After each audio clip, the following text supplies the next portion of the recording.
Encore une fois, tout le monde parle de karma. Le karma est une réalité ou c'est des mensonges? Est-ce que vous pensez vraiment que tout ce qu'on fait ici-bas se paye ici-bas? Ou bien c'est simplement une façon de se consoler, quoi. Quand quelqu'un vous fait du mal, non, il faut le laisser, tout se paye ici-bas. Est-ce que tout se paye ici-bas? On se pose la question de savoir. C'est intéressant parce que regardons par exemple le président camerounais, M. Biya, qui est au pouvoir depuis 43 ans, ok?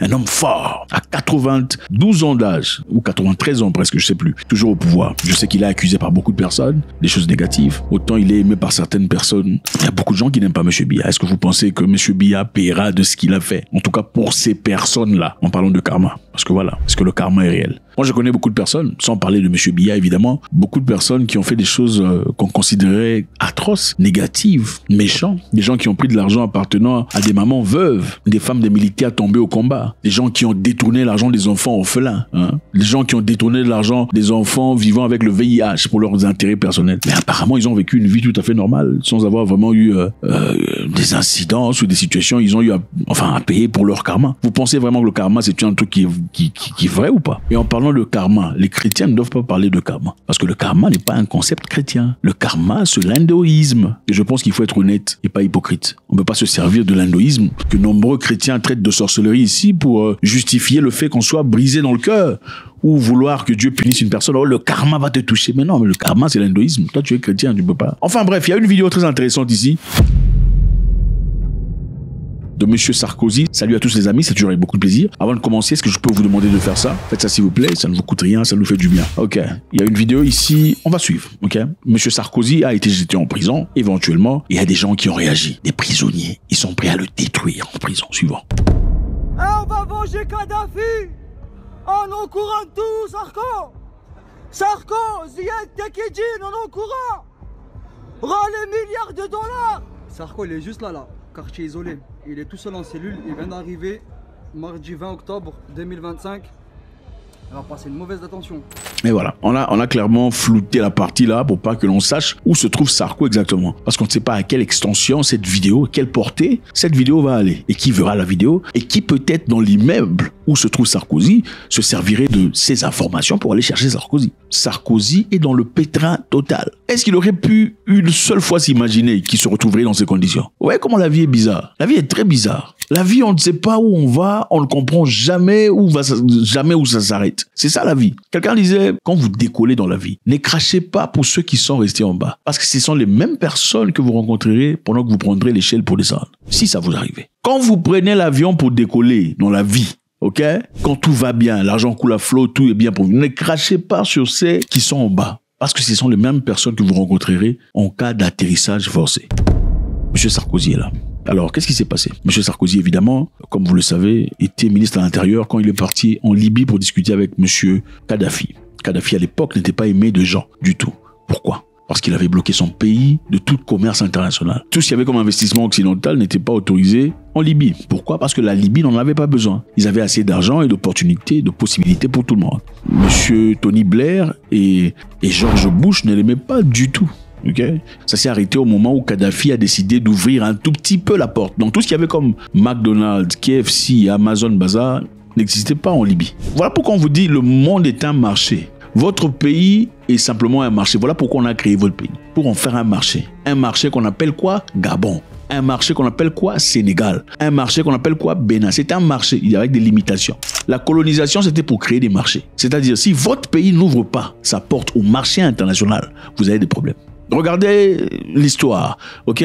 La Corée du Nord est traitée comme state rogue, pays voyou. Pourquoi? Le marché international n'est pas introduit dans la Corée du Nord. Ils ont gardé leur authenticité. Regardez le Venezuela, qui n'est pas aimé de tous ceci. Qu'est-ce qui se passe là-bas? Le marché international n'y va. Ok? Le Venezuela a refusé de donner accès au pétrole qu'ils ont au marché américain. Ils ont été condamnés, accusés de tout. Enfin, directement, ils ont été qualifiés d'État voyou dirigé par un dictateur. Regardez le Cuba, c'est la même histoire. C'était le même cas de la Libye. Alors, à un moment donné, le président libyen voulait alléger les histoires. En allégeant les histoires, En ce moment-là, Sarkozy était parti en Libye pour aller discuter sur des possibilités de coopérer avec la Libye, pour essayer de freiner les immigrants subsahariens, en tout cas les empêcher de partir en Europe illégalement. Et pendant qu'il y était, pendant ce voyage, il a profité de l'opportunité pour avoir une conversation privée avec Monsieur Kadhafi. On peut travailler ici main dans la main. Je peux vous aider à garner votre réputation dans le monde, en tout cas sur le plan politique et géopolitique, de vous situer stratégiquement dans les bonnes conditions. Mais on doit discuter et parler.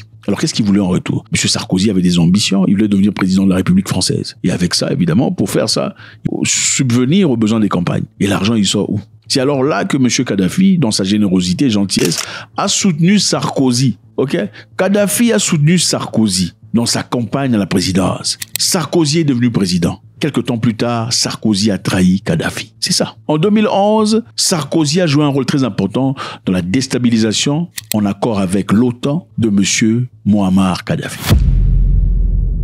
Donc, la vie est dure et il faut être dur. Il ne faut pas se plaindre quand vous voyez un méchant être dur. Quand vous voyez un président méchant, c'est parce qu'il a compris qu'il doit être dur avec vous. Parce que s'il n'est pas dur avec vous, vous serez dur avec lui. Dans le sens où nous vivons aujourd'hui, soit tu es le loup ou tu seras mangé par les loups.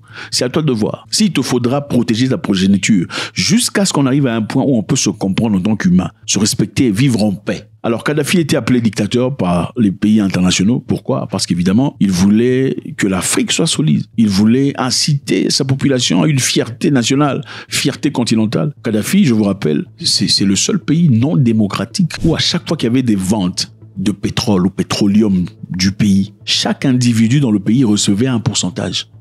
Le pays a vendu le pétrole. Chaque individu reçoit un pourcentage. Vous voyez ça dans quel pays? Mais ce n'était pas une démocratie. Qui vous a dit que chaque pays doit être démocratique? Ou qui vous a dit que seule la démocratie fonctionne? C'est ça. On vous a donné un concept selon lequel la démocratie est la seule façon de gérer les pays correctement. Ce n'est pas vrai. La démocratie est importée et occidentale. Chez Kadhafi, ce n'était pas une démocratie. Monsieur Kadhafi, le dictateur, mais à chaque fois qu'un couple se mariait, ils recevaient $5 000.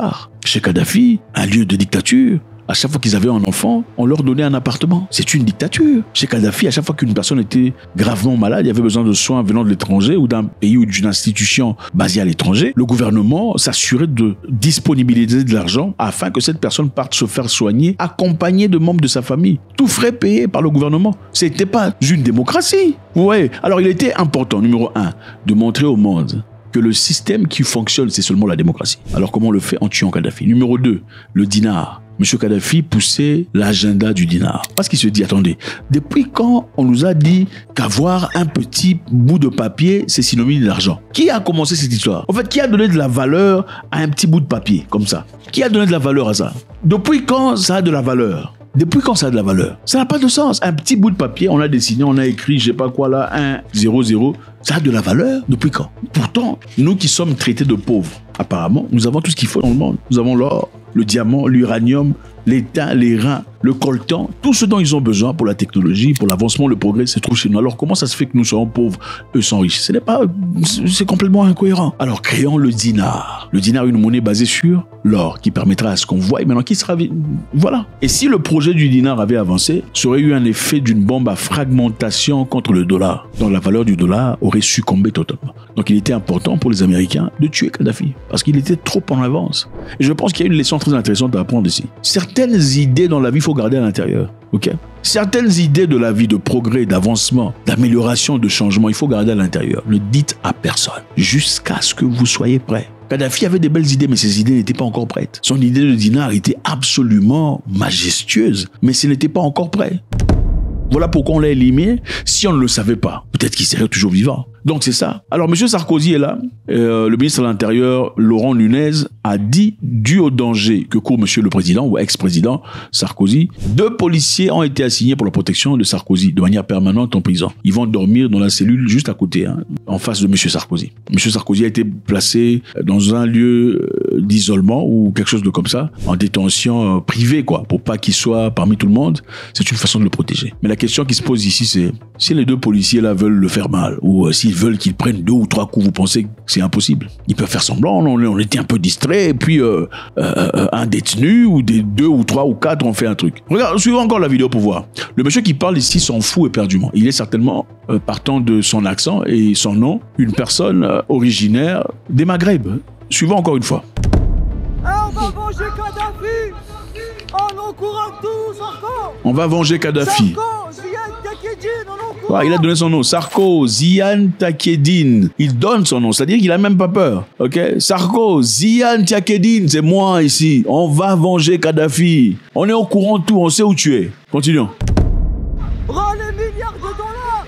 Sarko, il est Rends les milliards de dollars. juste là, quartier isolé.